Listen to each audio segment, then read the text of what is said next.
Boa noite,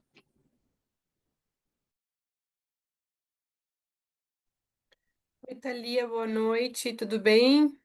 tudo bem com Boa você? noite, Olá, Fernando, tudo bom, pessoal? Como vão? tudo bem, e você?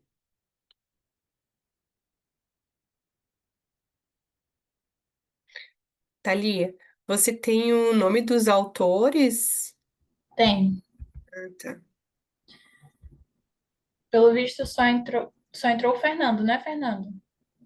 Que vai ser a última apresentação. Do Estudos Críticos?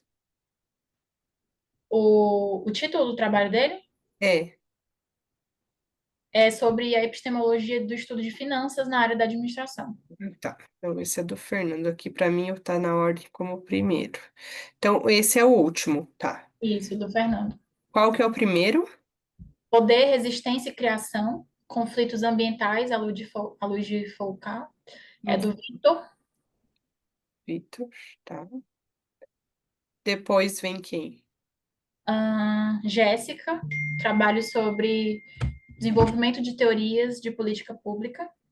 Aham, dois. E Ela o tem, ela três? tem dois, na verdade, né?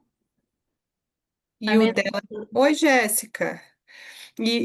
O estudos críticos e administração, é esse? Isso, é A dela também. Jéssica também. Tá bom. Então tá. Oi, Jéssica, você! Tudo bem? Que saudades! Tá no mudo ainda.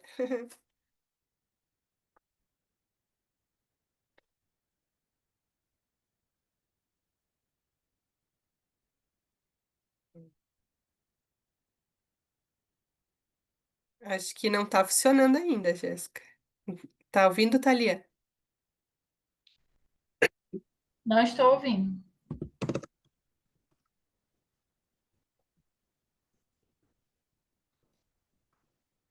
Vou dar aqui no chat para ela.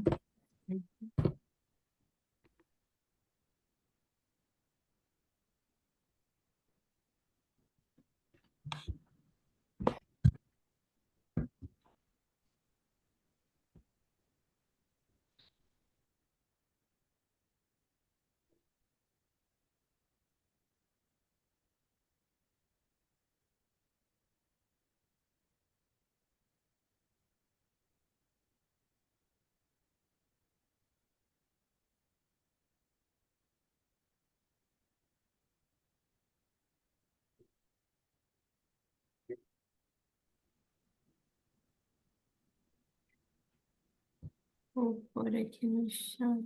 Acho que agora deu, Jéssica. Quer Sim? testar? Agora Vocês funciona. estão me ouvindo? Sim. Sim. Ah, agora sim. Joia. Sim. Desculpe aí pela falha técnica. Imagina. É isso aí, para testar mesmo antes, né? E aí, tudo bem? Tudo bem. Tô agora Bom. no doutorado, tá bem, bem puxado, mas eu tô gostando bastante. Ah, que legal. Mas tu tá em Floripa, não tá em São Paulo hoje? Não, eu tô em Floripa. Ah, não vai para São Paulo. Não, não, Vai dessa ficar vez não online. deu pra, É, eu também não não deu vou pra essa vez. ir. A gente Ai, dividiu aqui. Você também, Thalia, tá onde? Eu estou fazendo mestrado na UFC, aqui na Ah, Federal do Ceará. mas tu não vai para São Paulo também, tá online só. Isso, é. Uhum. Então tá bom. Equipe do online no início da semana e o povo pega a partir de quarta no presencial. bem, Acho que vamos esperar, acho que tem mais um autor para chegar ainda, tá? Jéssica e Fernando. Daí a tudo gente bem. tem 5 minutos Uhum. ainda, né? Perfeito. O meu colega, o Tom, já está entrando também, tá? Perfeito, Fernando. Obrigada.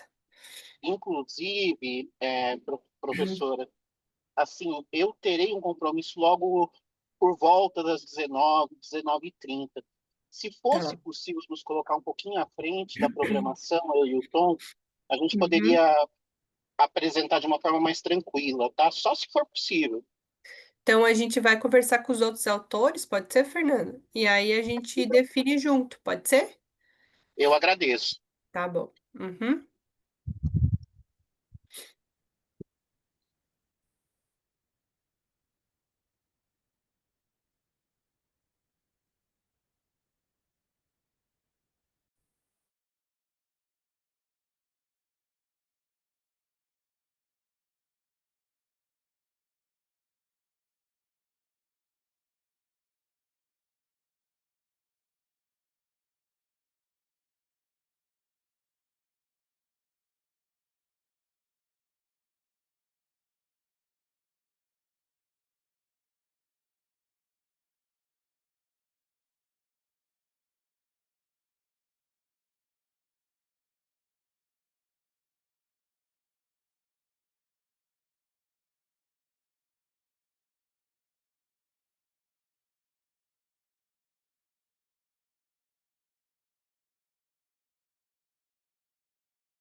Boa tarde. Boa Boa tarde. Boa tarde, Tom. Tarde. Boa tarde.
Ali, a gente tá com 18 horas. Eu acho que a gente poderia fazer o seguinte: como tá faltando o Vitor, que seria do primeiro artigo, a gente poderia pedir pro Antônio e pro Fernando apresentarem, já que eles estão com essa questão de horário.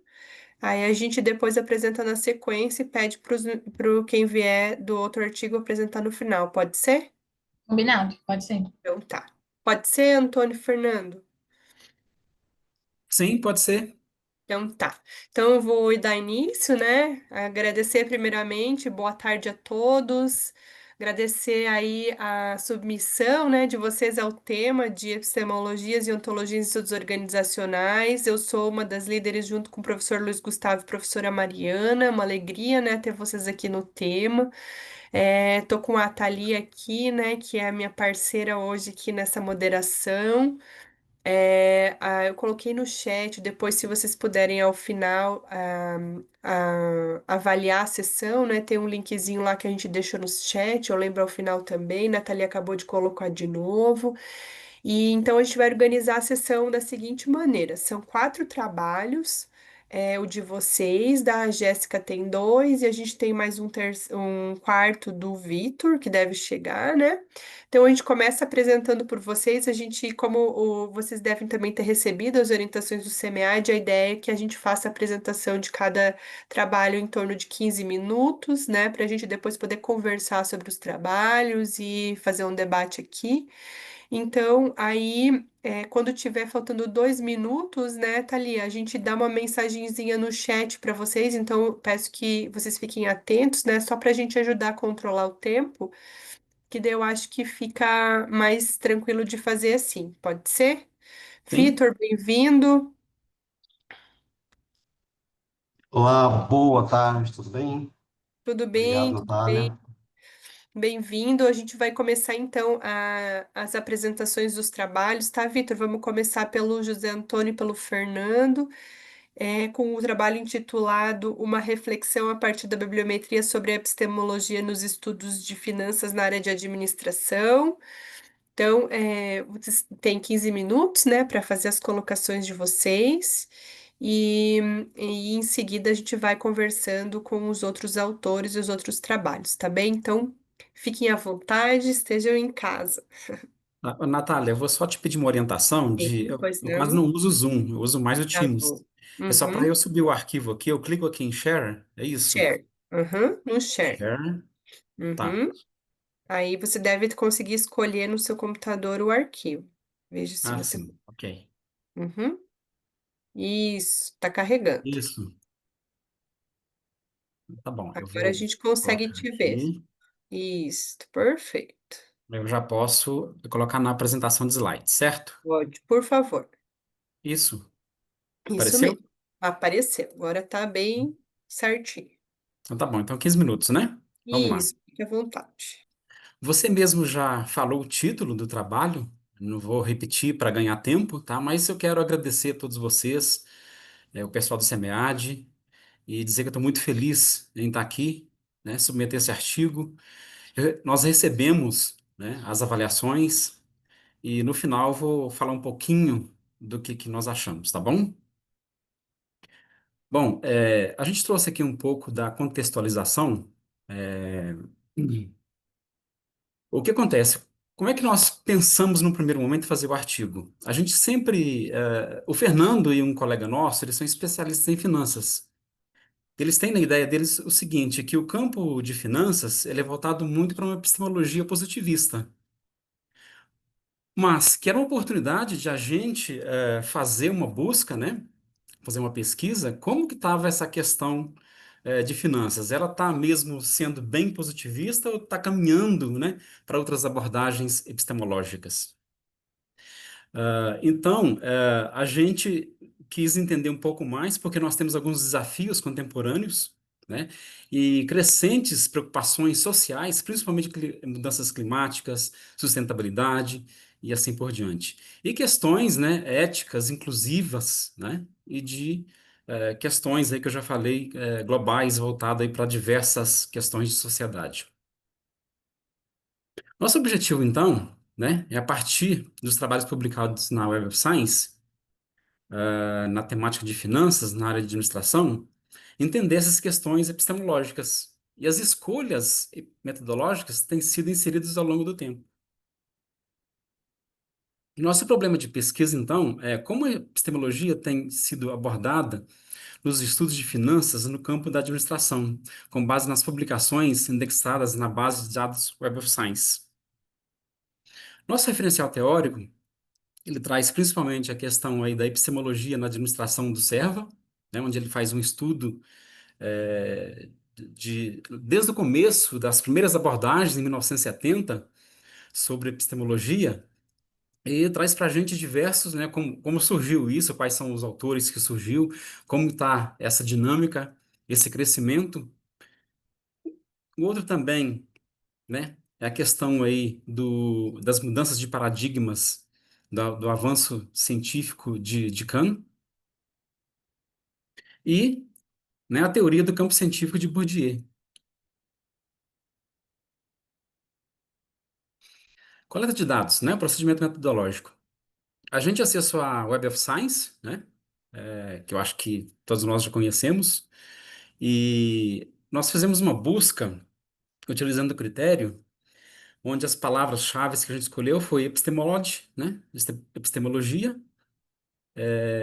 o operador booleano and, né, e finan com um asterisco. Por quê? Né, para a gente pegar todas essas variações de palavras que tem esse radical finan, né? Então, financeiro, finanças e assim por diante. O que trouxe inicialmente de 991 resultados. Eu vou mudar aqui a.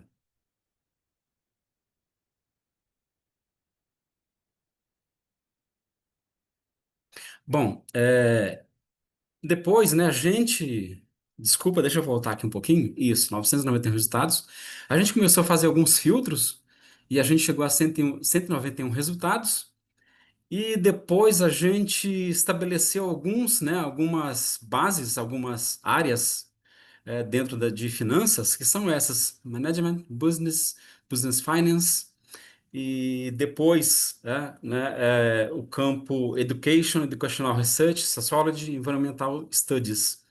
E disso a gente chegou em 97 resultados, 97 artigos.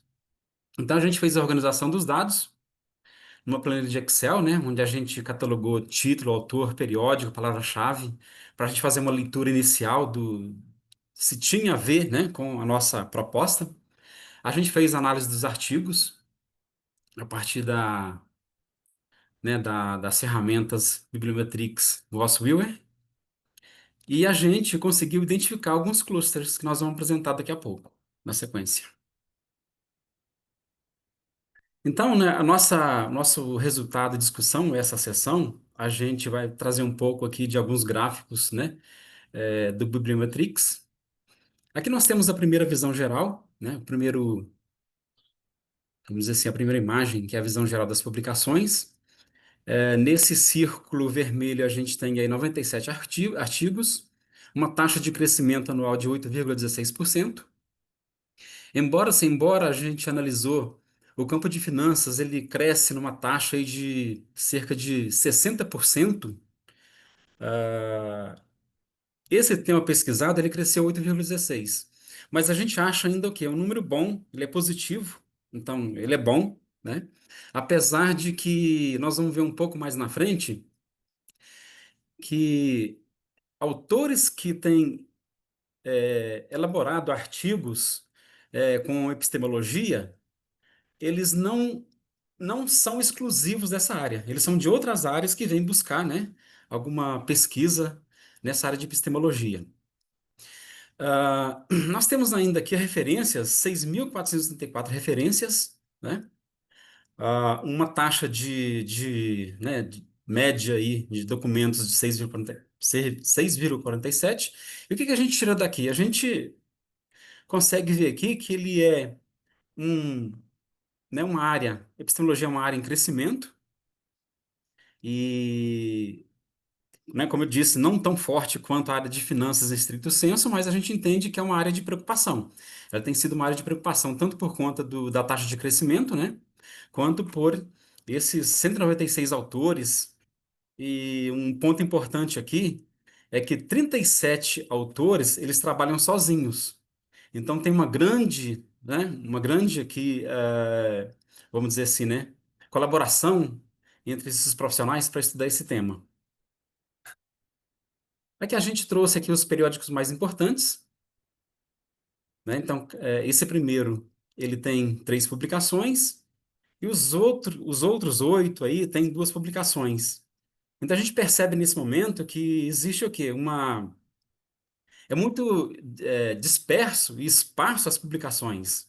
Não existe vamos dizer assim, um periódico específico para publicar essa temática dentro da área de finanças.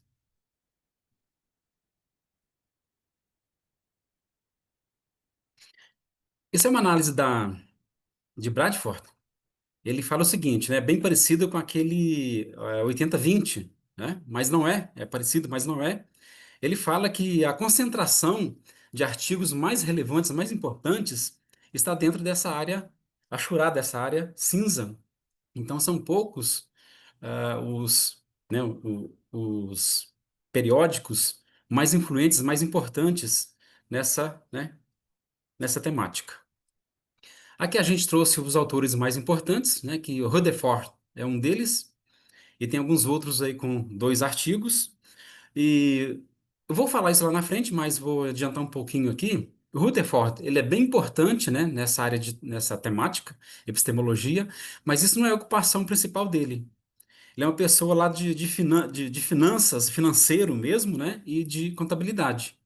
Reforçando, né, uma vez o que Bourdieu fala que as pessoas, né, de um campo científico, ela dificilmente largará aquele campo, fará uma transição para um outro, porque existe ali as questões específicas daquele campo que, em suas disputas, né, eles conseguem angariar diversos ativos, capital, por exemplo, né, o capital social e alguns outros, e para deixar isso para ir para uma outra área, né, fazer uma transição, a gente entende que seria uma dificuldade.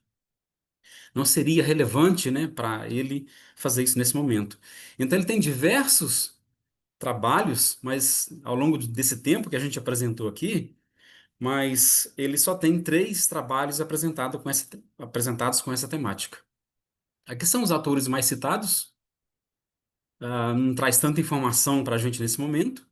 E aqui, o que eu acabei de falar para vocês, o Rutherford, ele tem o quê? Ele tem de 2010 até 2022, até 2024, que a gente analisou, ele tem 3 trabalhos, né? E quando a gente pesquisa o perfil dele no ResearchGate, a gente observa que ele tem diversas publicações, né? Então, mostrando o seguinte, que os pesquisadores, eles são fiéis ao seu campo de atuação. E o Shua, por exemplo, tem 2 publicações, o McGoey tem 2 publicações, o Lagord-Segot tem 2 publicações e outros aí com essa bolinha maior que representa o quê? Representa os artigos mais citados. Aqui a gente observa o seguinte, que epistemologia é uma palavra-chave do autor, que ela apareceu 28 vezes, né? Indicando aqui que é um tema importante, relevante para né? Ser vamos dizer assim, uma chave, né? Um ponto aqui importante para se trabalhar na área de finanças, ok? Eu estou um pouco nervoso, desculpa, tá? Mas eu vou chegar lá, tá? Ah, e depois, os outros palavras-chaves, né? Elas estão, assim, bem distante dessa primeira. E nós vamos observar aqui que, a partir de 2012, a epistemologia, ela teve um avanço, né? Começando aqui bem pequeno, 2012, e chegando aqui no mais alto aqui em 2024, indicando, né, que a epistemologia de fato é uma preocupação para abordar temas que o positivismo, né, que outras epistemologias são importantes e que o positivismo ele não consegue explicar, né, como eu falei lá no começo, que é a questão da sustentabilidade, mudança climática, preocupações políticas e assim por diante. Aqui a gente trouxe, né, um cluster feito pelo Bibliometrics. Ele não deu tanto que vamos dizer, visibilidade em relação ao Veos Viewer, que eu vou apresentar daqui a pouco. Mas a gente pôde perceber alguns clusters formando aqui. Eu vou passar direto aqui, lá, já, para o Voss Viewer, que é uma outra seção, que ele mostra como que os clusters estão, né, aqui bem definidos dentro desse corte que a gente fez na Web of Science. E quais são esses clusters? A gente tem um cluster vermelho que ele é um tema, né? São temas aqui fundamentais a epistemologia na área da ciência, ou seja, que estuda, né, essa questão da epistemologia. Um outro é o verde, que são temas ligados a finanças, que envolvem questões que têm ganho, notoriedade, como legitimidade, e temas de emergências como capacidades. Temos o cluster azul, que são temas ligados às questões macroeconômicas e da relação entre finanças e economia, né, que crise e assim por diante. Nós temos o cluster amarelo, que aparece complementar ao cluster verde com temas recentes e emergentes. É cultura, a questão de gênero, e assim por diante. O lilás, né, que parece estar associado aí à questão da inclusão, geração de conhecimento, políticas e gestão. E o azul, né, que sugere se referir à ciência e ensino. Aí vou voltar um pouquinho lá, tá? Só para não perder um pouco aqui. Esse mapa, ele mostra, né, como as redes colaborativas funcionam. Esses pontos mais escuros do mapa são os países que têm vamos dizer assim, né, maior concentração de estudos. E a gente observa uma linha bem grossa entre Canadá e Austrália, mostrando a grande contribuição que esses dois países têm para esse tema. A gente não consegue ver aqui, mas tem uma linha ligando o Brasil ao Reino Unido. No Brasil existe um trabalho com essa temática, fazendo uma parceria com o Reino Unido. Mas o mais forte que a gente observa aí realmente é a Austrália, né? A Austrália ligando lá com o Reino Unido ligando com os Estados Unidos e a Austrália também com o Canadá. Esse aqui, né, um outro mapa de rede mostrando os países, de fato, né, o Reino Unido tendo aí forte relação aí com a Austrália, Estados Unidos, e nós temos aqui Indonésia, Malásia e Nigéria bem afastado, né, dessa discussão, ou seja, trabalhando ali de forma bem isolada. Aqui nós já falamos, né, aqui também, e vamos para as considerações finais. Bom, esse debate, né, de epistemologia tem ganhado relevância nos últimos anos. Os principais trabalhos são publicados em revistas de temas da atualidade, não necessariamente nos periódicos de temática de finanças em seu estricto senso. Os autores mais relevantes, mais citados com poucos trabalhos, né, tem um aumento de publicações ligadas ao tema de pesquisa a partir de 2017. Questões epistemológicas em finanças têm se relacionado com temas emergentes, né, desafios contemporâneos. Redes de colaboração, redes de colaboração entre países e pesquisadores existem, porém são poucos densas, poucos nós. Por mais que o tema finanças tenha destaque, né? Por mais que o tema finanças tenha destaque na administração, dada a presença de temas emergentes, desafios contemporâneos, ele se mostra interdisciplinar. E é preciso, né, uma sugestão do nosso estudo, é preciso aprofundar a análise sobre escolhas epistemológicas nos trabalhos recentes, de alto impacto relacionados a finanças na área de ADM. Os aspectos epistemológicos ligados ao positivismo ainda são predominantes nos trabalhos ligados à temática financeira. Dada a predominância da abordagem positivista, há uma ênfase excessiva em abordagens quantitativas, o que traz o reducionismo associado a questões subjetivas e qualitativas. Temas emergentes ligados a questões ambientais e sociais, por exemplo, têm propiciado a apropriação de novas abordagens epistemológicas nas temáticas de finanças. E falta de abordagem crítica e reflexiva no campo associada a questões sociais. Bom, então, o que que a gente, né, de uma forma geral, o que que a gente observou? Que a epistemologia na área de finanças, ela está crescendo, né, tem aí uma taxa de crescimento de 8,16%, como nós vimos, face, né, ao crescimento da área de finanças de 60% mais ou menos. Então, você parece ser tímido, mas ainda é positivo, né? É positivo e a gente entende muito importante ter outras epistemologias além né, do positivismo, para que questões sociais de sociedade, questões ligadas a ESG, questões ligadas à inclusão financeira, inclusão de investimentos e assim por diante, para dar conta dessas demandas que têm surgido na sociedade na atualidade. E Bom, então é isso, né? E eu quero falar agora um pouco da avaliação do nosso artigo. Ah, assim, a gente, num primeiro momento, a gente ficou até um pouco, né?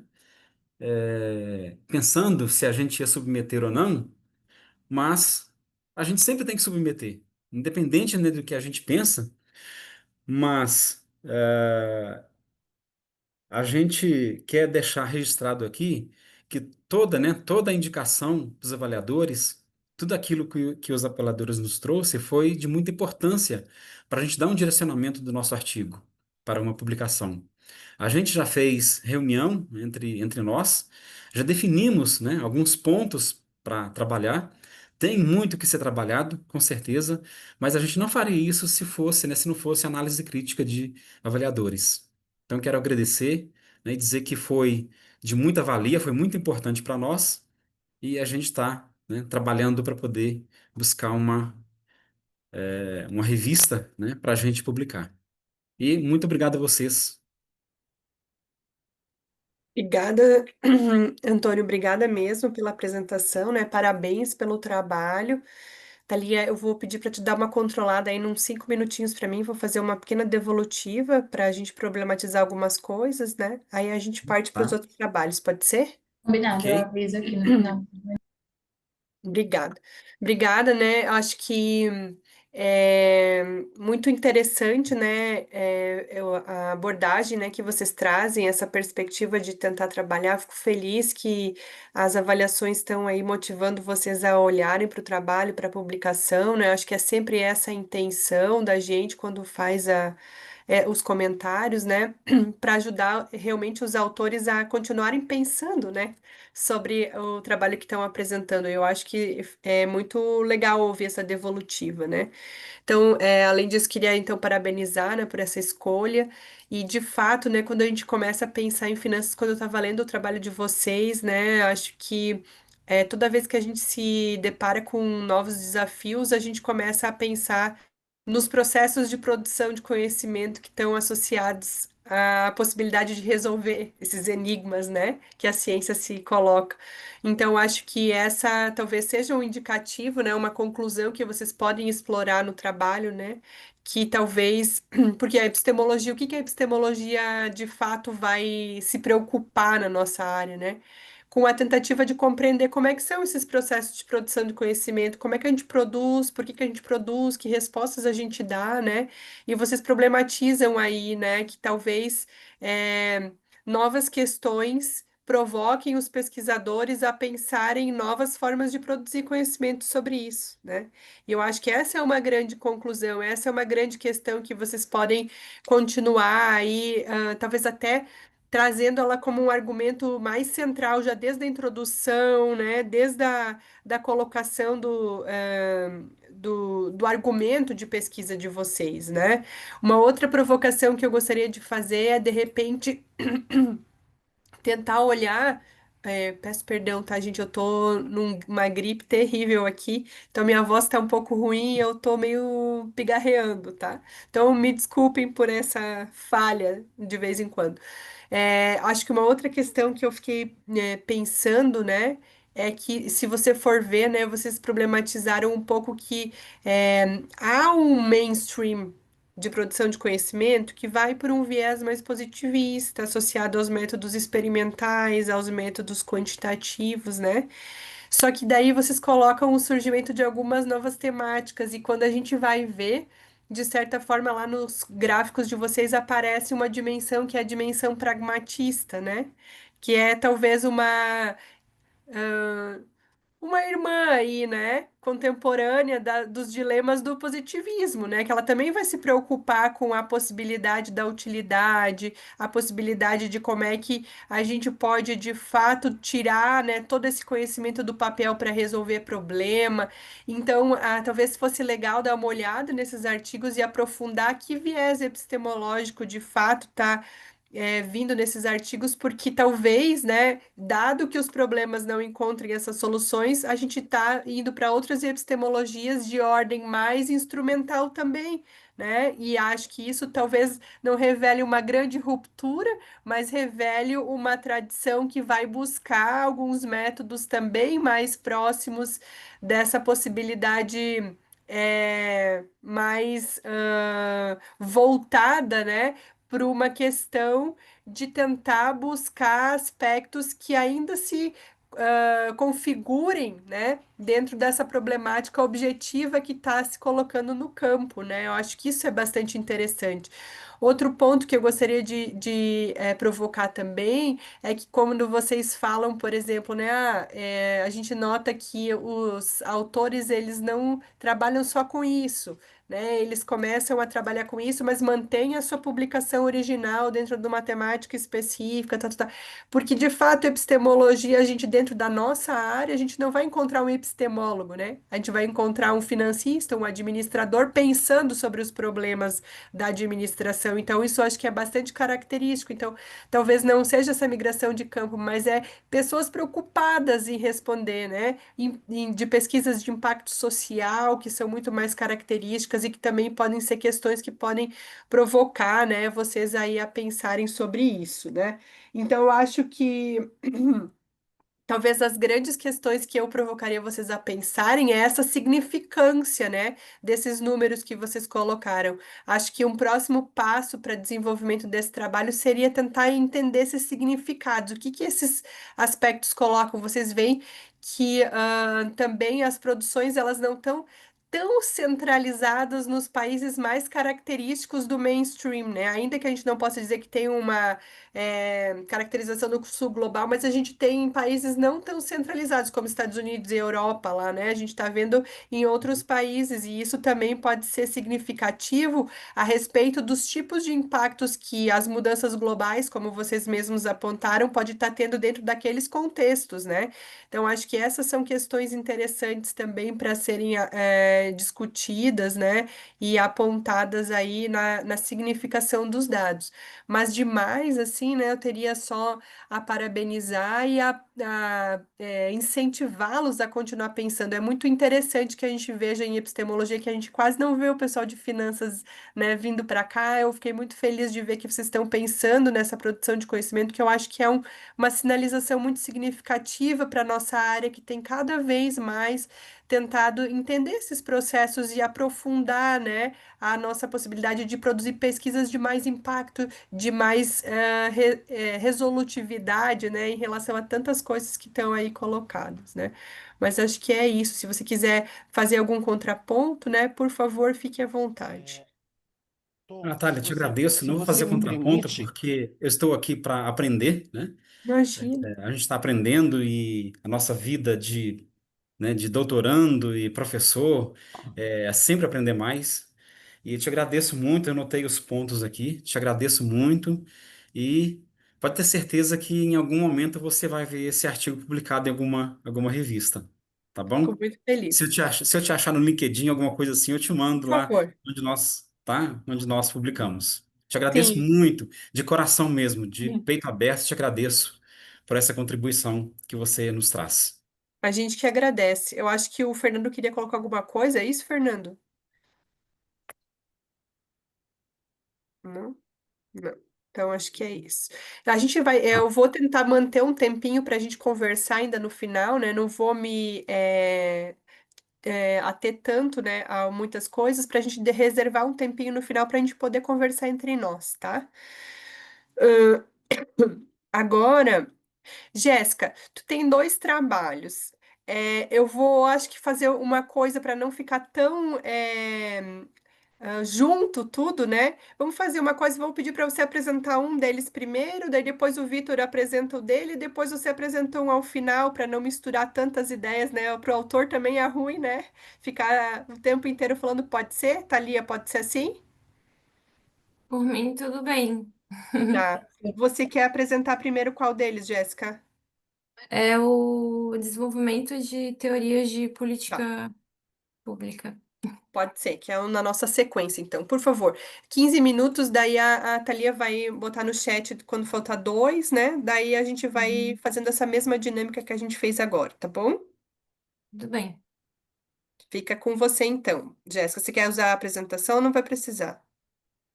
Eu vou usar. Ah, então tá. Você Tô precisa de outro... compartilhando aqui. Ah, deu. Tá dando certo aqui, já tá vindo. Ah, acho que deu certo, né? Uhum. Tá, já apareceu. Tá. É, deixa eu ver se eu consigo colocar aqui para tela cheia. Acho que ali no cantinho de baixo, à direita, você vai ver que ele vai aparecer. Mais pra cá. Aqui? Isso, modo apresentação ali. Acho que é isso aí. Aham. Clica Ah, aí. agora foi. Isso. É que eu não uso muito Zoom também. Aham. Pronto. Então, o, o trabalho que eu submeti é o desenvolvimento de teorias de política pública, uma contribuição para os estudos organizacionais. Eu vou me apresentar bem brevemente. Meu nome é Jéssica, eu sou doutoranda em administração na UDESC, né, Universidade Estadual de Santa Catarina. Eu sou administradora pública de formação e mestre em administração também pela Federal do Paraná.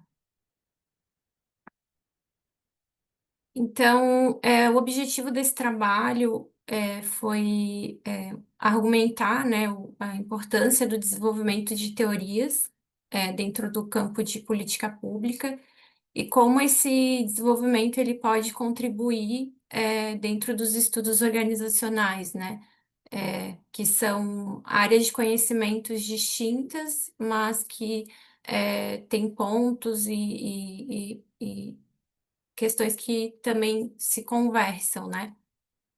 Então, também eu trago a provocação de que a elaboração de uma teoria não é algo fácil de se fazer, embora a gente caia nessa ilusão, né? Eu tô do doutorado, então eu tô lendo muito. A gente tem muito, lê muita coisa, aprende muita coisa. Então, essa confusão, ela é bem comum de acontecer, né? A gente é, se deparar com conceitos e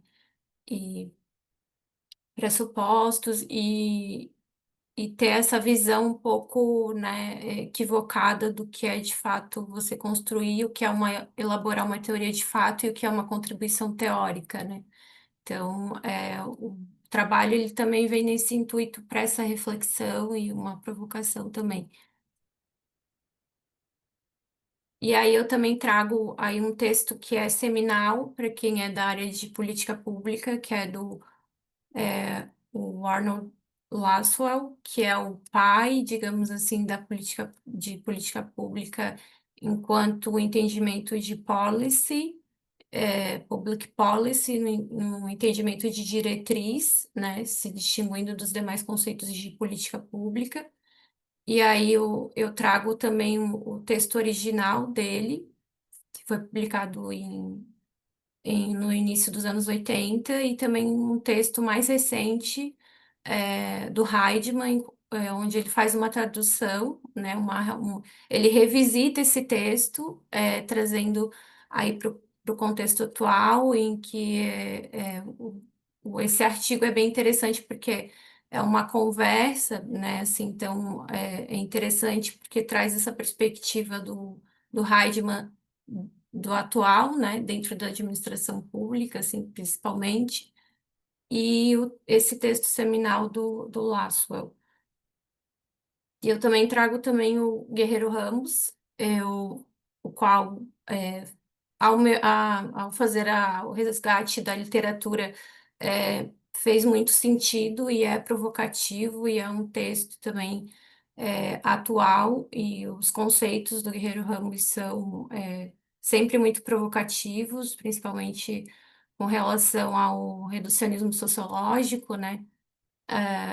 Juntamente com essa ideia, esse instinto equivocado que a gente tem quando a gente vai elaborar uma dissertação, uma tese, da ideia de importar modelos e teorias que são ou de outros países, né, ou até mesmo de outras áreas do conhecimento, sem ter o cuidado de analisar não só o fenômeno, mas também outros aspectos, né, e tanto metodológicos quanto de culturais e sociais que são bem pertinentes da nossa área, né? E aí o resgate que eu faço também no artigo do texto do Lasswell, né? No qual eu coloco que o texto dele é o Policy Orientation, então ele traz esse conceito de política enquanto uma diretriz, enquanto de orientação, né, às práticas dentro da administração pública, e aí eu coloco como uma ideia de vir a ser política pública, porque até o próprio Heidmann faz uma reflexão quando ele fala eu sou orientanda do Leonardo Steck, né? Então, uma pessoa que é referência dentro do campo de políticas públicas. Então, eu tive a oportunidade de conversar com os dois. Então, o Heidmann, ele tem uma visão de política pública enquanto política administrativa, a partir dessa releitura que ele faz desse artigo do Laswell, e o SEC, a percepção dele e qual ele cunhou, que é o conceito de política pública. Então, agora que eu estou no doutorado, que eu estou tendo acesso aos textos e fazendo as leituras, de fato, é natural que a gente confunda o entendimento, até porque o conceito de política pública ele tem 4 tipos, né, diferentes. Então, tem o political, o policy, politics, e para nós aqui no Brasil é só política. Então, a gente tem essa, de fato, e é uma discussão dentro do campo de ciência de políticas públicas e do campo de públicas também. Só vou tomar uma água, gente, rapidinho.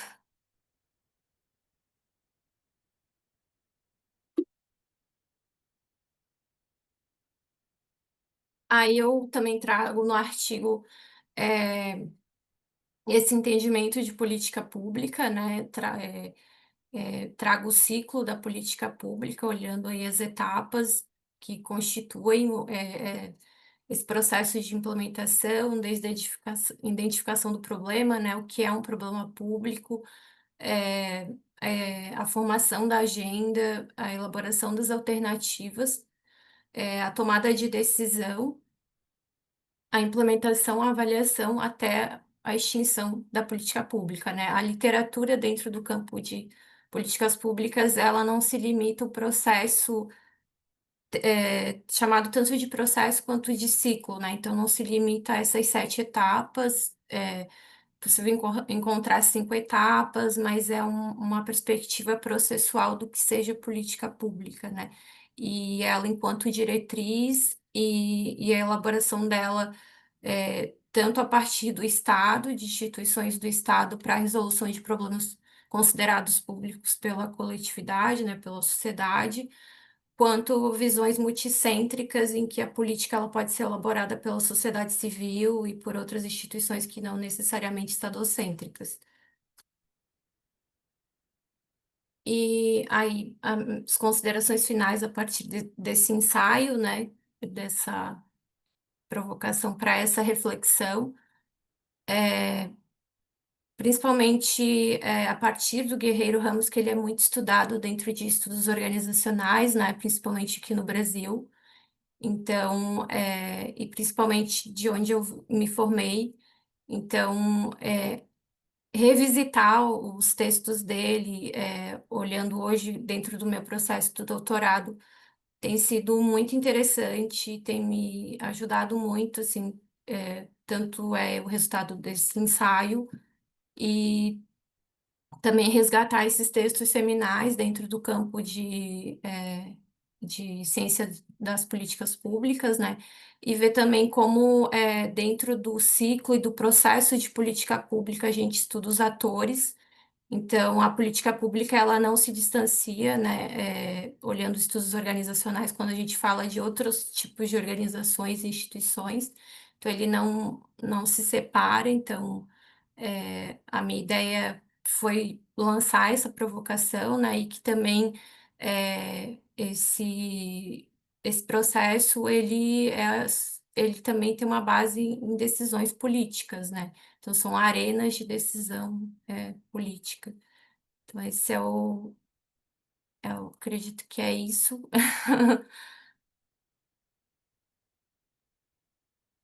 Isso, Jéssica.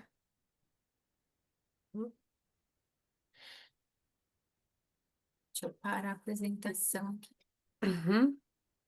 Acompanhando um pouquinho que eu não não muito, né? Não, é normal, fica bem tranquilo. A gente tá aqui para conversar mesmo. Eu sei que o ambiente virtual, né, ele dá é, deixa a gente mais tenso, né? Porque a gente ainda tem que lidar com as questões técnicas, né? Mas Sim.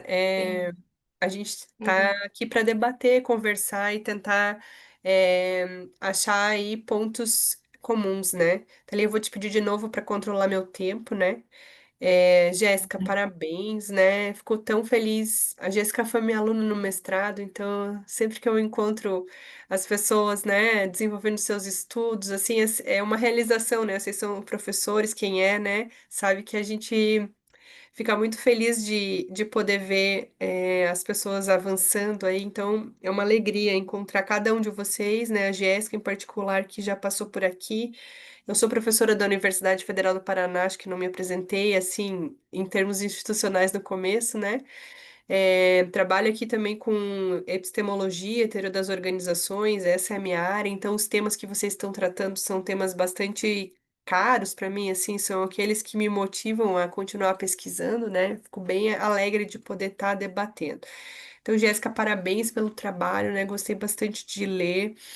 Você tocou aí, né, hoje de tarde ainda estava dando uma aula, eu dou uma aula aqui pro doutorado, chama Construção Teórica, a gente faz isso aí, né, de debater como é que a gente pode desenvolver teoria, destacar as nossas contribuições teóricas, você tocou no teu artigo num dos textos seminais, né, sobre essa discussão toda, e realmente é tão delicado, né? A gente lê os textos, parece que é tudo tão claro, né? O que eles falam, como é que a gente tem que fazer, e quando a gente vai lá para nossa literatura, sempre fica aquele tarefa espinhosa na nossa mão, né? Mas acho que teu exercício aí, ele é muito legal o que eu vou falar aqui é para tentar, de repente, te provocar a alavancar essa tua contribuição, né? Eu também vejo que você propõe essas três conversas, né? Essa possibilidade de construção teórica, o campo de públicas por meio do Guerreiro Ramos para trazer esse olhar para os estudos organizacionais, né?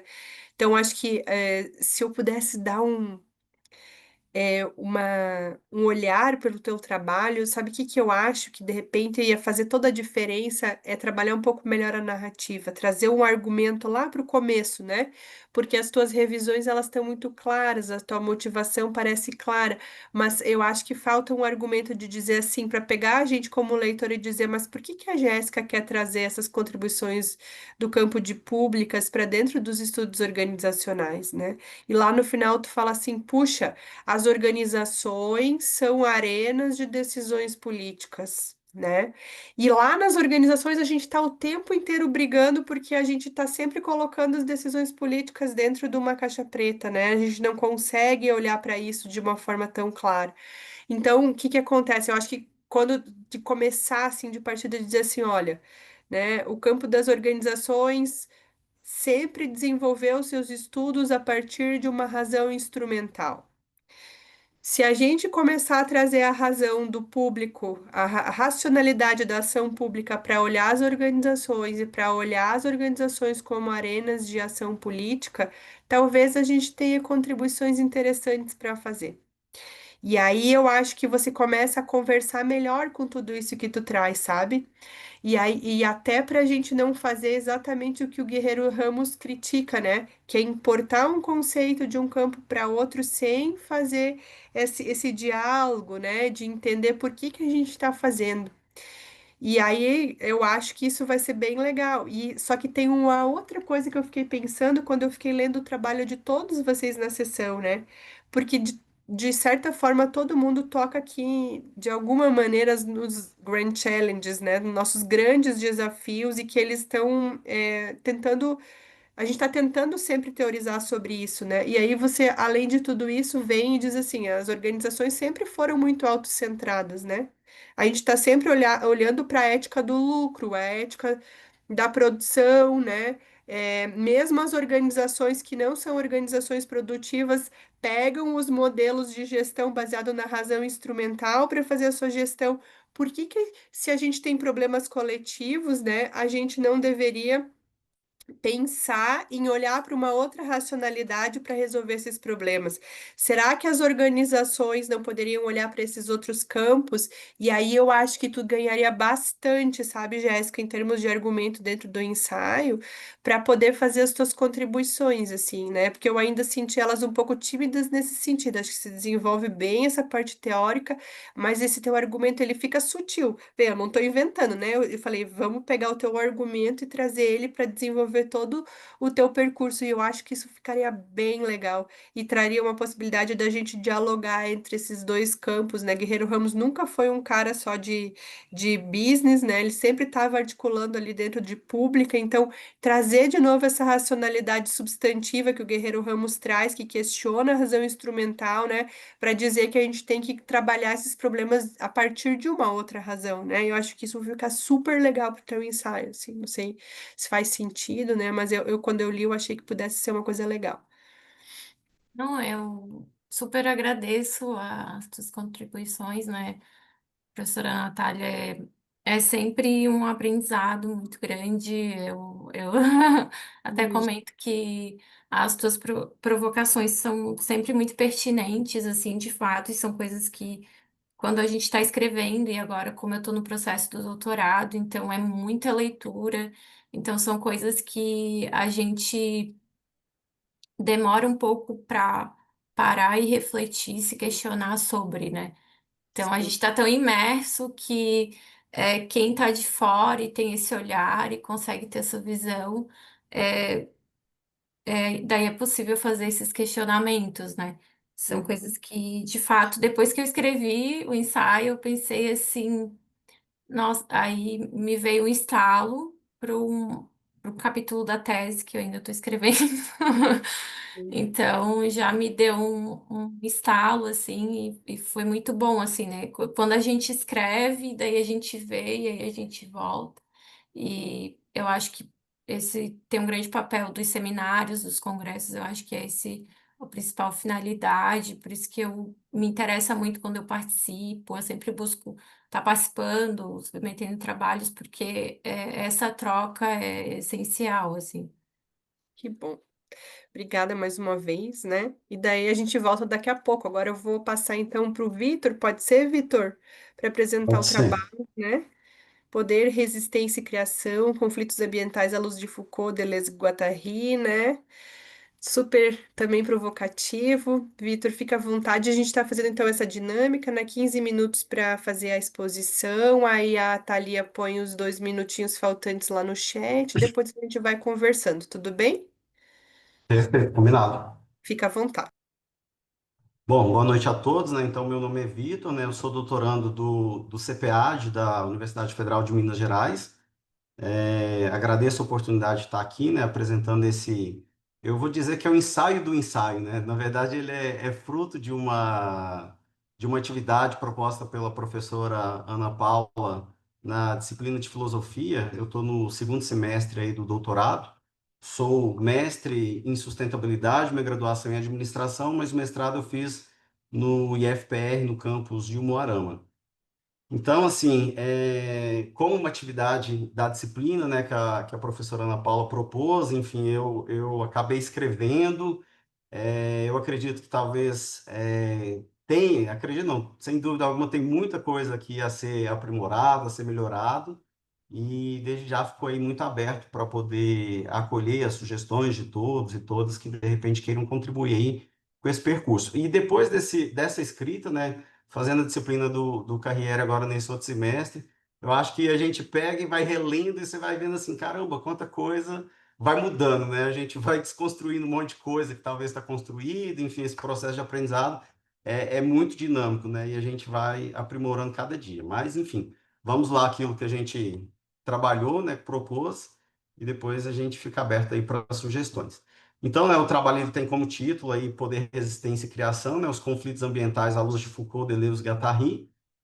Nós vivemos aí tempos, né, em que o poder, né, ele acaba se infiltrando de modo muito sutil, né, silencioso, não apenas pela repressão de forma explícita, né, mas também pela normalização de muitas práticas, né? E aí eu trago aqui para o campo que possivelmente é meu campo de pesquisa, que é na área de conflitos ambientais, muitas práticas que acabam sendo insustentáveis, né, nesse contexto que a gente vive hoje, e então, assim, o poder, ele não só reprime, né, mas ele acaba seduzindo, né, ele acaba formando, organizando e normalizando muitas coisas, né? Então, é muito importante a gente pensar, né, nessa forma de poder, e também, né, na forma de resistência, né, principalmente na atual conjuntura, que existe, né, um novo terreno de pensamento para cada um de nós. Então, o objetivo central deste ensaio do ensaio é repensar, então, né, os conceitos de poder e resistência à altura dos desafios da atual conjuntura, especialmente frente aos conflitos ambientais, né, que cada vez mais estão se intensificando. Então, a gente buscou aí construir, né, uma análise que permite, então, identificar onde o poder age de modo sutil e eficaz, né, na apropriação da natureza e também na vida cotidiana dos sujeitos, e revelar, né, onde a resistência acaba pulsando, inventando e desafiando também como uma forma de criação ativa, né, dessas formas de vida. Nessa convicção, então, a gente norteia, né, que não basta denunciar, né, é preciso também criar.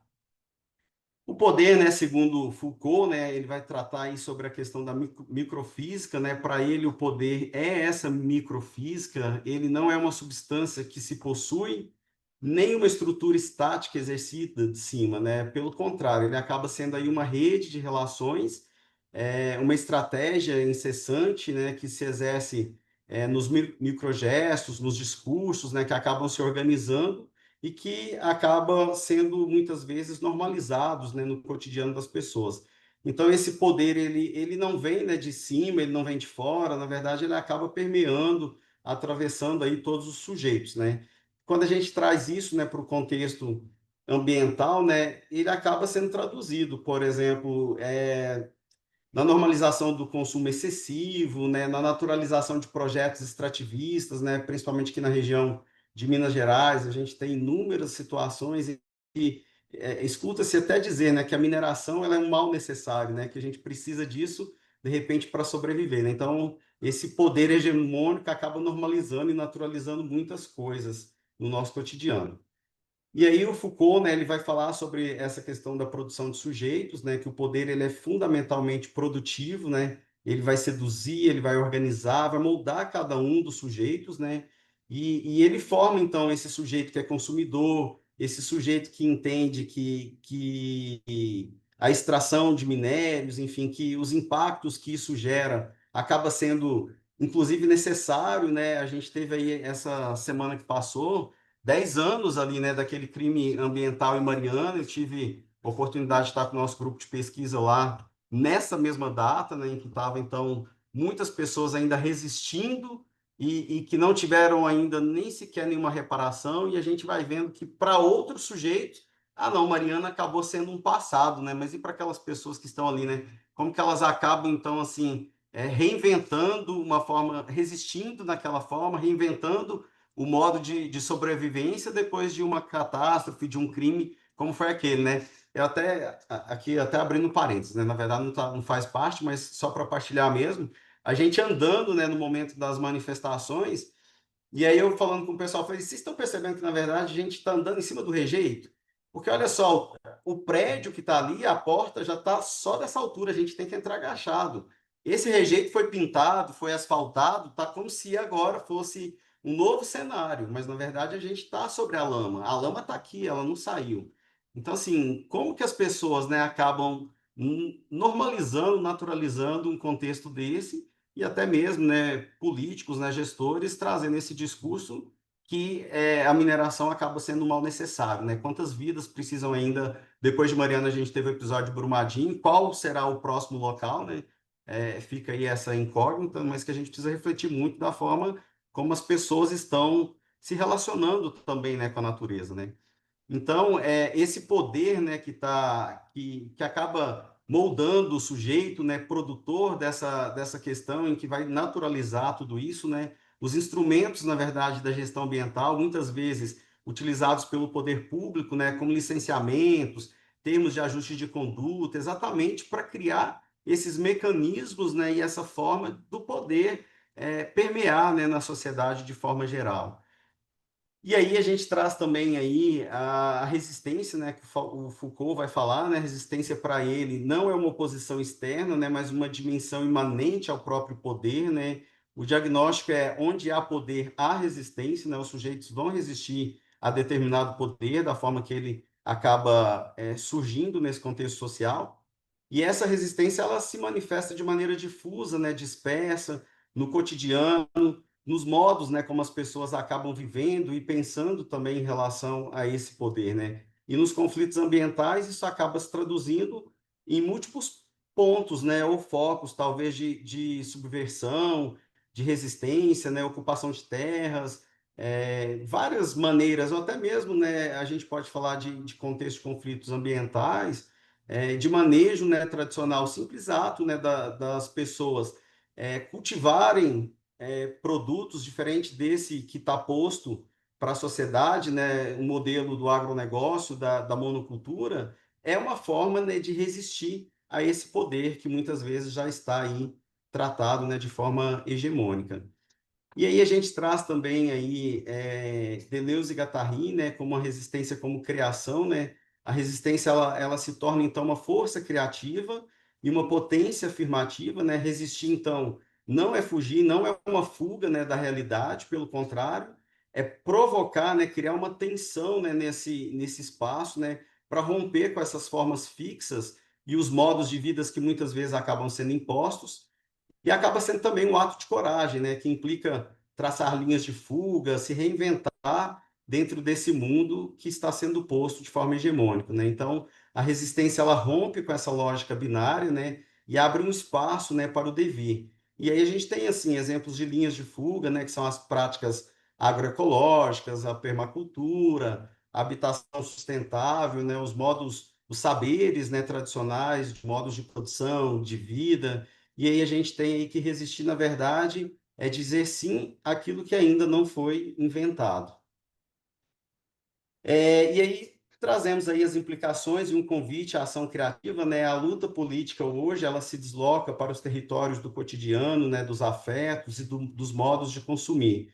É preciso, então, a gente cultivar práticas que abram brechas no sistema, né? Isso inclui microgestos de resistências, né? Micropráticas de resistências, né? Como o consumo consciente e outras práticas que, de repente, podem ser implantadas, né, no nosso cotidiano, mas, sobretudo, né, práticas que também denunciem, né, que façam essa resistência, para que outros também possam ver que existem outras formas, né, outras lacunas em que é preciso a gente criar, chamando então uma sensibilidade política, né, e uma ação criativa, porque resistir hoje ele é uma arte, né, e nessa transformação em que a gente busca um futuro ambientalmente mais justo e mais sustentável, que respeite aí os modos de existência, os modos de produção, né, que não venha com essas questões que são muitas vezes postas, né, que são naturalizadas e que as pessoas acabam muitas vezes entendendo que são as únicas formas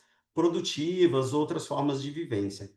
Então, o trabalho resume basicamente nessa proposta, né, de uma chamada a uma sensibilidade política, né, e uma ação criativa, para que a gente possa criar maneiras, né, e formas de resistir. Então, seria isso. Agradeço mais uma vez a oportunidade de estar aqui, de estar partilhando aí brevemente esse trabalho. Enfim, fico aberto a sugestões, críticas, que possam contribuir aí com o aprimoramento aí desse material, para quem sabe futuramente ser publicado também. Obrigada, Vitor. Parabéns, né, pelo trabalho também, né? Thalia, de novo, vou pedir aí, me controla, por favor, né? Para a gente dar conta aqui do nosso trabalho. É, acho que é super interessante, né, essa abordagem, porque você vai tocar, né, dentro de uma discussão, né, a sustentabilidade, ela tem muitas vezes sido tomada aí, né, a sua agenda, né, sido tomada pelo discurso do capital, né, Vitor? Assim, e toda vez que a gente vê um trabalho que vai falar, talvez nem não se apropriando do conceito de sustentabilidade, mas dos conflitos que dele derivam, né, de uma forma contra-hegemônica, eu acho que a gente tem aqui um grande serviço, né? Porque a gente tem visto tantos trabalhos, né, assim, meio romantizados quando a gente fala da sustentabilidade, né? E aí, quando você traz essas discussões, eu acho que esses trabalhos precisam ser continuados, né? Então, eu entendi que você diz, né, uma provocação inicial, um trabalho de disciplina, né? Mas é daí que surgem os nossos incômodos, né? As disciplinas, elas têm um papel muito importante para fazer isso. Eu brinco com os meus alunos, né? A areia que entra dentro das ostras e que dá aquele incômodo para que essas ostras não fiquem felizes, como diz o Rubem Alves, né? E possam produzir as suas pérolas, né? Então, acho que esses incômodos que a gente coloca aí nas disciplinas que você teve aí, então, né, com a professora Ana Paula, imagino, né? O próprio professor agora. Carriere, que é brilhante, né? Acho que são provocações muito interessantes para essas temáticas, né? Eu acho que continue, se eu puder dizer alguma coisa assim de incentivo, porque eu sei que muitas vezes os meus alunos perguntam, tá, mas daí vai publicar, né? Será que isso vai publicar? Onde é que eu vou publicar essas coisas? Porque a crítica sempre é aquela vidraça, né, que as pessoas gostam de jogar pedra e dizer, mas isso não vai publicar? O que que vocês resolveram, né, Vitor? Vocês não estão dando solução. Mas é exatamente isso, né? A resistência, a possibilidade de criativa que essa crítica vem proporcionar, eu acho que essas coisas são bastante importantes, né? Então, vai primeiro um incentivo, né, para continuar a pensar sobre esse problema, já que ele é a matemática que provavelmente vai ser sua tese sob esses olhares contra-hegemônicos, né? Porque a gente tem visto que as perspectivas hegemônicas têm nos dado poucas possibilidades de transformação. Você mesmo disse, né? Foi Mariana, depois foi a barragem, né, lá de Brumadinho, e quem será o próximo destino, né? Tem vários próximos que a gente já viu em outros contextos não de barragens, mas eles estão aí. Né? Então, acho que essa provocação contra-hegemônica é muito importante. Você queria falar, se abrir o microfone, pode ficar à vontade. Não? Ah, tá. Então, essa é uma primeira provocação, né? E outra questão que eu acho que eu gostaria de colocar é que eu acho, né, que talvez uma coisa que enriqueceria uma possibilidade de você, se você for pegar para desenvolver esse trabalho, é trazer a ideia desses conflitos ambientais mais como pano de frente do teu trabalho, né? Problematizar mais isso, sim, porque eu acho que ainda os teóricos eles estão muito protagonistas do teu trabalho. Né? E eu acho que primeiro que assim, eu também faço isso. Primeiro a minha revisão é muito mais dando protagonismo para o que eles colocaram e depois vem a análise, né? Mas eu acho que um segundo momento para você olhar é trazer já essas provocações, né, esses dilemas, essas questões todas que você vai colocando como os protagonistas da tua análise e trazendo provocações desses gigantes, né?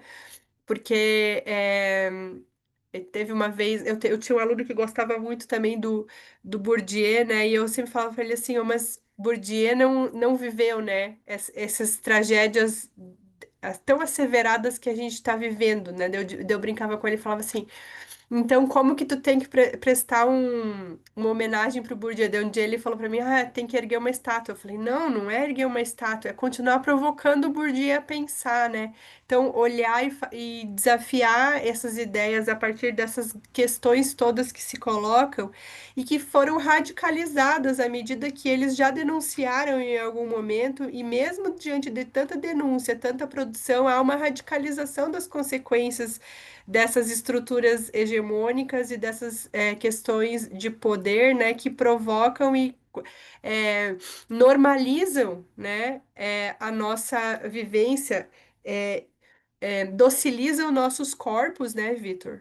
Como você mesmo disse, a gente pisa e acha que está sobre uma estrutura construída e, na verdade, ali é rejeito, é vida que se foi, né, e uma série de coisas. Então, são radicalizações, né, de todas as coisas que esses teóricos já estavam vivendo. Então, a minha, talvez, provocação para você seria, né, traga esses conflitos como pano de frente e coloque esses teóricos aí para conversar com eles, né, sobre a tua autoria, né, que eu acho que é isso que eu senti um pouquinho de falta, talvez, e que talvez seja um caminho interessante, né, talvez trazer, eu acho que, né, que é um acho, né,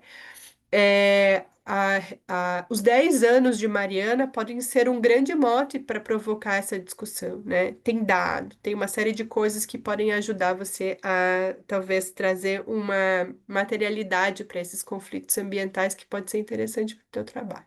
Mas demais, né? Tá de parabéns, adorei ler, obrigada por me tirar aí da zona de conforto também ao ler, tá? Parabéns. É, pode ficar à vontade se quiser fazer algum contraponto. Não, só quero agradecer mesmo, professora Natália, pelas considerações, anotei todas elas aqui e depois vou queimar o tico e o teco aqui um pouco, né, para poder ver como que eu posso. Mas a ideia é, de repente, prosseguir. Eu acho que é um material que ficou lá no primeiro semestre, enfim, agora a gente trabalhou outras temáticas, outras coisas aí com a teoria das organizações, mas é algo que ficou mesmo guardado para um determinado momento amadurecer. E sua sugestão, acho que fechou muito aí a questão de Mariana, eu vi muito tocado de lá semana passada, com as conversas, as escutas as manifestações que aconteceram lá no dia 5. Então eu acho que foi aí muito assertiva a sua sugestão, vai contribuir muito aí com o material. Obrigado, viu? Que bom, parabéns. Jéssica, voltamos para ti então. Eu vou compartilhar aqui a Tá bom. apresentação. Então fica à vontade, tu já sabe a dinâmica, vamos na mesma.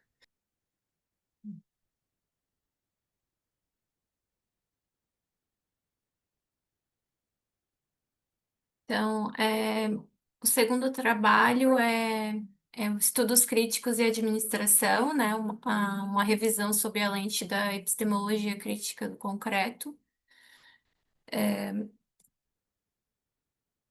No artigo, eu trago também como objetivo, né, realizar essa revisão sistemática junto a uma metassíntese, né, de publicações que adotam o discurso dos estudos críticos em pesquisa sobre administração e estudos organizacionais, além dos avanços e limites. Então, é uma pesquisa qualitativa. Além do objetivo, eu também parto desses questionamentos, né? Qual a amplitude dos estudos desse paradigma ou discurso no campo, né? Quais as principais correntes e abordagens teóricas e quais os avanços, né? E limites e quais as perspectivas.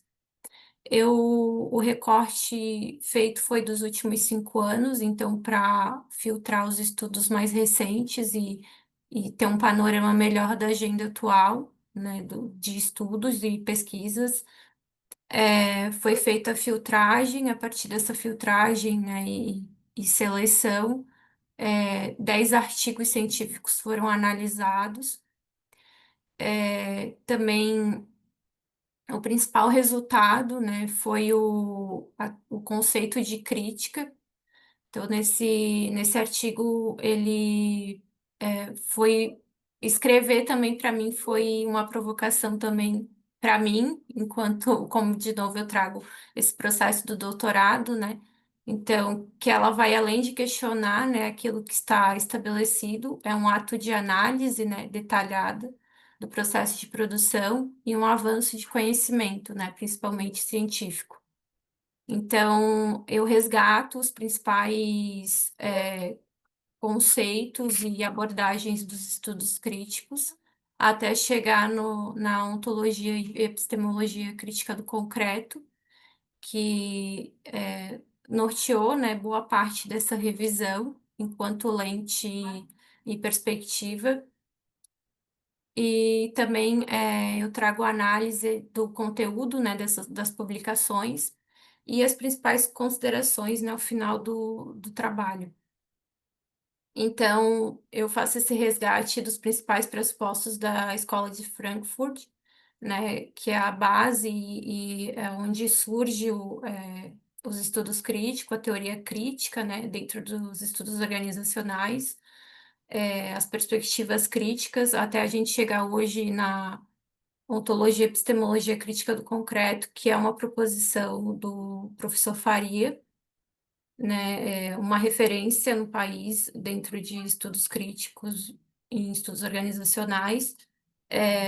Eu li o livro dele, né, eu utilizei os capítulos para escrever essa revisão. Então, de fato, é uma provocação, né? Então, faz a gente questionar, né, dentro da administração e também de estudos organizacionais, pensando sobre ontologia e epistemologia, que não são entendimentos muito fáceis, né? E de a gente identificar nos trabalhos e entender a importância e a relevância deles, né? Eu acho que se muitos porque é muito do pesquisador, né? Então, a gente ter esse entendimento da importância do nosso papel e que, de fato, é um ato, é uma ação, né? E que a crítica, ela não é uma ideia de não ter uma conotação negativa, né? Não é algo que... Não é opinião, né? Então, a crítica, ela é algo que vem de... Ela nos proporciona construção de argumentos e questionar a realidade que a gente observa quando vai a campo ou quando parte de um fenômeno, de um tema de pesquisa. Então, os métodos que eu utilizei foram esses questionamentos que me ajudaram a nortear essa revisão, também além do objetivo e da fundamentação teórica. Então, eu fiz o levantamento bibliográfico da literatura, né, a revisão sistemática e a metassíntese. Eu fiz também uma revisão de escopo dos artigos. Então, eu utilizei a base da Scopus e da Cielo, né? Então, eu filtrei por área do conhecimento, né, dentro da administração. Também o acesso a essas publicações, então eu filtrei por publicações de open access, né, de acesso aberto, e aí eu cheguei a 29 publicações, e aí na Scopus eu consegui foi aqui apareceu o maior número de publicações, né, 181, e a partir dessa revisão de escopo e das etapas, eu consegui chegar nos artigos selecionados.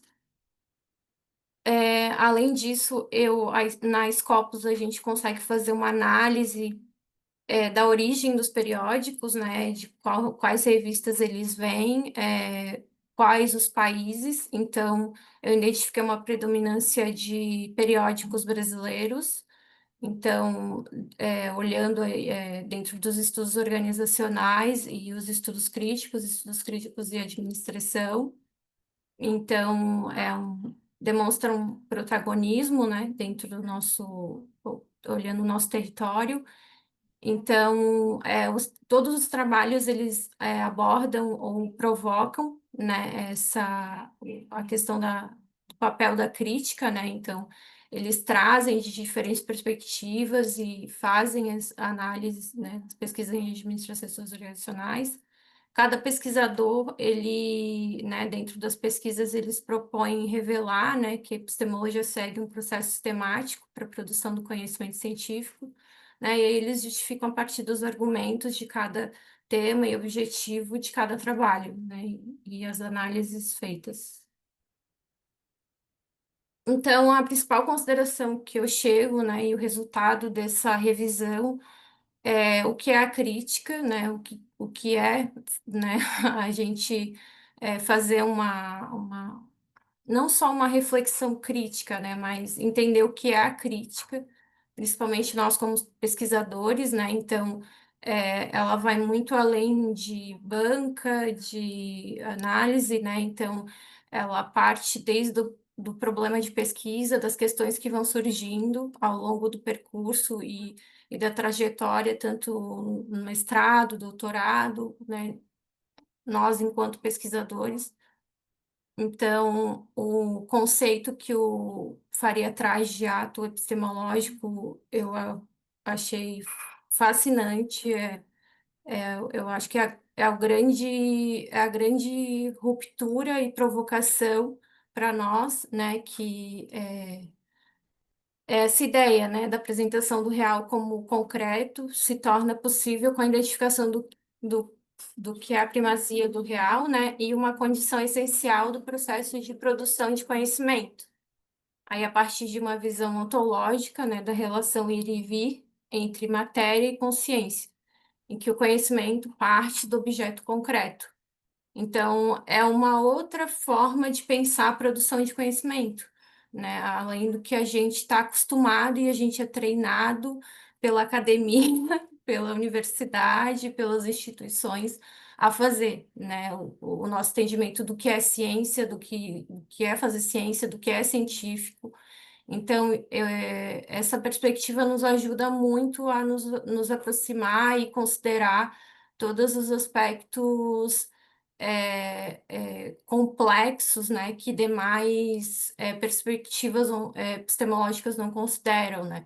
Inclusive, eu trago no artigo, rapidamente, brevemente, as principais perspectivas epistemológicas, mas eu acho que essa ideia de que é um ato, uma ação e da importância que nós temos nesse processo, e entender que não é uma lógica linear e que vem desde de pensar o tema de pesquisa, a problemática e esse olhar é o que mais me chamou a atenção.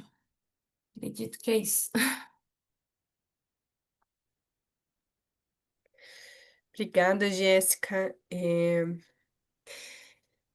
Então, falar um pouquinho sobre esse trabalho, né? Eu vou, de novo, controlar o tempo, que a gente já está aqui no limite do limite, quero ainda dar um tempo para eles falarem, né? Mas vou dedicar uns 5 minutos aqui para o trabalho da Jéssica, né? Que primeiro é muito caro para mim, né? Faria é um amigo, um parceirão de trabalho. Essa obra é uma obra que me toca muito também, né? É, e aí, né, você vem tentando olhar a crítica, ele coloca a crítica como uma condição necessária para qualquer ato epistemológico, né? Então, assim, e uma crítica, né, quando o Faria vai explicar, ele sempre diz, a crítica é um ato amoroso, né? Um ato amoroso em que sentido, né? Porque a gente dedica o nosso olhar e uma vontade de se apropriar desse conhecimento, conhecer, né? E se apropriar enquanto concreto pensado dessa realidade e produzir sobre ela um efeito de emancipação ali, né, Jéssica? Então, de fato, né, a gente não coloca mais essa questão de que a gente tem essa tecnicalização, né? Ele não é uma técnica, ele não é um processo mecânico, ele é um processo que a gente se debruça, a gente age sobre essa realidade para conhecer, né? Então é super interessante. E aí, né, Jéssica, eu fiquei pensando aqui em te fazer uma provocação, porque se parte da ontologia e epistemologia crítica do concreto, né? A grande questão é a gente dar a primazia para o real, né? Dar a primazia para o concreto. E aí você está fazendo uma tentativa de descobrir como é que é como é que se faz a crítica, né? Como é que se produz conhecimento crítico dentro da administração. Então, o concreto, a realidade sobre a qual você está se debruçando é essa produção de conhecimento. E você tem aí um indicador para isso, que é o percurso que você faz sobre a produção bibliográfica, né? Talvez a grande pergunta que a gente precisa fazer, até anotei aqui, né? O que que a crítica revela sobre o conhecimento produzido como crítica? Né? Então, o que que é esse conhecimento produzido como crítica, né? Você traz muito o olhar do Faria, mas será que a gente, quando critica, a gente está se aproximando desse ato epistemológico, que é um ato epistemológico que dá o olhar para as relações, dá o olhar para o material, ou será que a gente às vezes está olhando e fazendo a crítica? Porque tem muitas formas de fazer a crítica. A gente tem uma crítica idealista, né? A gente tem uma crítica, o estruturalismo, por exemplo, faz uma crítica muito significativa. Eu sou muito afeita a, né? Não posso me isentar disso, mas é uma crítica idealista, né? A gente vai atribui à estrutura menos do que as relações materiais ali estabelecidas em condições, né, de dar aquele contexto ali específico. Então, talvez essa seria a pergunta que eu faria de partida, já que você tem todo esse arcabouço, né, e para olhar, né, como é que esses pesquisadores se colocam em ato epistemológico, então, para conhecer esse real, que é o real que é, então, incitador dessa crítica, né? E eu acho que isso talvez seja legal, já que você parte da epistemologia crítica, da ontologia epistemologia crítica do concreto, que é uma proposta, né, que ele faz no livro, como uma forma da gente poder avançar nos estudos organizacionais, né? Refutando a possibilidade que a gente tenha um materialismo histórico dialético puro, mas que a gente faça isso a partir da epistemologia crítica do concreto, né? Então, acho que essa talvez seria a minha grande provocação aí, né? Para talvez tu partir dessa questão, né? É a crítica sobre a crítica, né? Como é que ela produz conhecimento sobre esses aspectos? Acho que ficaria bem legal para fazer um fechamento, né, conclusivo dessas ideias que estão aí colocadas no teu texto, tá? Não sei se eu me fiz entender ou se você quer colocar Não, alguma. sim, sim. É bem pertinente mesmo, assim. Hum, É, até quando eu fiz a leitura dos artigos, eu tentei observar isso, né, dentro do que eles trazem ali, dentro das análises. Alguns hum, foi possível, assim, identificar, né, o posicionamento. Todos eles levantam questionamentos sobre a temática daquilo que eles trazem, né, dos trabalhos. Mas eu acho que é, esse ato, né, essa visão da crítica, né, como ela está produzindo conhecimento, eu acho que esse conceito e essa obra do Faria, eu acho que ela traz uma grande contribuição, porque da análise que eu fiz desses estudos, em sua grande maioria, a gente fica com essa sensação de que tá, e sabe, não queria usar o termo a crítica pela crítica, mas é eu acho que um autor que eu gosto muito também é o Pedro Demo, né? Então ele faz essa provocação, a forma como ele escreve é muito interessante. Ele fala isso, né? Que é necessário essa autocrítica, né? Que a gente tem que fazer, né? Que a crítica é um elemento essencial do argumento. Então, uhum. enquanto não houver digamos, essa autocrítica, esse aspecto, né, fica essa sensação, né, de que ainda a gente ainda não chegou lá, né, digamos assim. Mas É que a agradeço também as contribuições, eu sempre fico com essas reflexões. a questão, às vezes, de se afastar do concreto, né? Porque a crítica não, no argumento da epistemologia crítica do concreto, ela não pode partir da ideia, né? Ela precisa encontrar subsídios nas relações concretas e materiais e nas condições de produção que ali estão dispostas, né? Então, acho que essa é a grande questão. E às vezes essa crítica vem como uma crítica idealista, é, idealista e às vezes assim romântica, né? Quando ela deveria partir dessas condições que estão ali postas e que produzem aquele contexto, né? E eu acho que essa é a tua grande questão aí, grande contribuição que talvez você tenha, pode botar o dedo nessa ferida, eu sei que é delicado, né? O Faria bota, mas o Faria, né? é, já faz isso há algum tempo, a gente sempre fica com um pouco de dedos, né? Mas pode É, botar. por isso que eu citei ele bastante no livro, não, porque, É, né, eu ainda tô começando, eu não, sim, né, é. ainda tem muito chão. Sim, mas tem trilhado um bom chão, isso que é o importante, né? Tá de parabéns, eu agradeço. Agora, não sei se gostaria de deixar, né? A gente tem 5 minutos, eu sei que é pouco tempo, mas para vocês, de repente, gostariam de colocar alguma questão, fazer alguma inferência sobre a sessão ou até sobre as discussões dos trabalhos dos colegas, por favor, fiquem à vontade, né? Esse é um espaço de diálogo coletivo mesmo.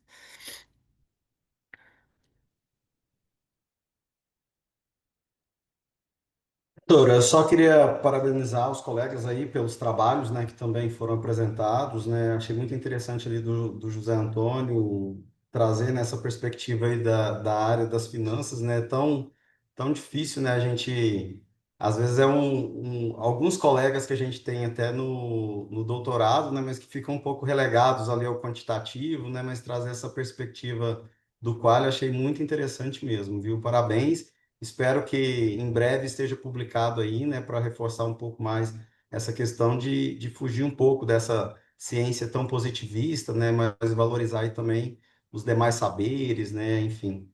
A Jéssica também, muitas contribuições, me deu vários insights aqui. Muito parabéns para vocês, as apresentações foram excelentes. Obrigado aí. Eu também gostaria de mencionar o trabalho do Vitor. O Vitor está trabalhando aí né?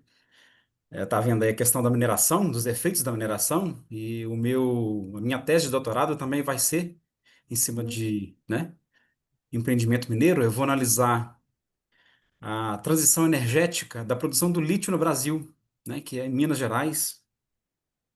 E eu acho que até assim, até quando se fala da questão do poder, né, que a gente fala muito do poder nos impactos sociais, principalmente na lente da justiça energética. E eu vejo sim que o meu trabalho ele tem ali uma ponta, né, que pode até ligar com a ponta do Vitor, né? E quem sabe um dia, né, a gente fazer um trabalho junto aí nessa questão aí de justiça de reconhecimento, né? Que vem trazer esse lado, nesse lado assim de empresa e comunidade, né? Ela exercendo o poder em cima de uma comunidade que muitas vezes é vulnerável nessas discussões. Parabéns, Vitor, né? E todas né? A da Jéssica também foi muito legal. Aprendi muito aqui. Fiz diversas anotações depois para, no final de semana, brincar um pouquinho, pesquisar, e foi muito proveitoso. Obrigado. É, mas É, eu também, eu só queria agradecer também, parabenizar os colegas também pelos trabalhos, são temas extremamente importantes, né, e que versam também outras áreas e são até sobre a questão da finanças, né, a gente vê poucos trabalhos de fato, assim, né, eu não pesquisei a fundo, mas o que a gente vê, assim, é a necessidade de pessoas que tenham coragem de pesquisar sobre isso e sobre outras perspectivas, né, porque quando você pegar algo que já é consolidado é mais fácil, digamos assim, né? Muitas aspas, né? Mas eu acho que são temas bem relevantes mesmo. Uhum, obrigada. Bom, então vou fazer o fechamento, né? Primeiro eu quero agradecer, né? Esse tema aqui de ontologias e epistemologias em estudos organizacionais é um tema bastante complexo, né? Dentro do SEMEAD, mas eu acho que eu tô há uns 4 ou 5 anos nele e cada vez mais eu vejo pessoas se aproximando dessas discussões e isso para mim é muito significativo porque eu acho que quanto mais a gente puder debater sobre a produção de conhecimento, mais isso se tornar uma palavra palavra menos assustadora para os nossos acadêmicos, mais a gente vai poder aprofundar, avançar, se aproximar de ter uma consciência sobre o que a gente está fazendo e como que a gente está produzindo ciência. Então, eu agradeço demais vocês aí, né, pelas provocações, pela sessão. Vou, de novo, reforçar, se puderem entrar no link ali, né, e preencher a avaliação, é bem importante para o evento, né? Agradecer a Thalia, que foi aí, desde sempre muito prestativa comigo, né, me ajudando a organizar as coisas. Muito obrigada, né? Desejo também um bom SEMEAD para todos vocês, né? E também estou à disposição para o que precisarem. Obrigada mesmo e parabéns pelos trabalhos.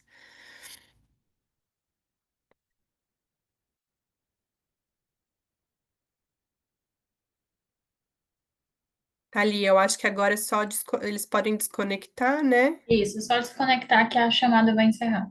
Então, tá bem. Muito Obrigada, obrigada, tá, pessoal. gente? Parabéns mais Valeu, uma vez. gente. Até logo. Boa Tchau, noite. tchau. Tchau.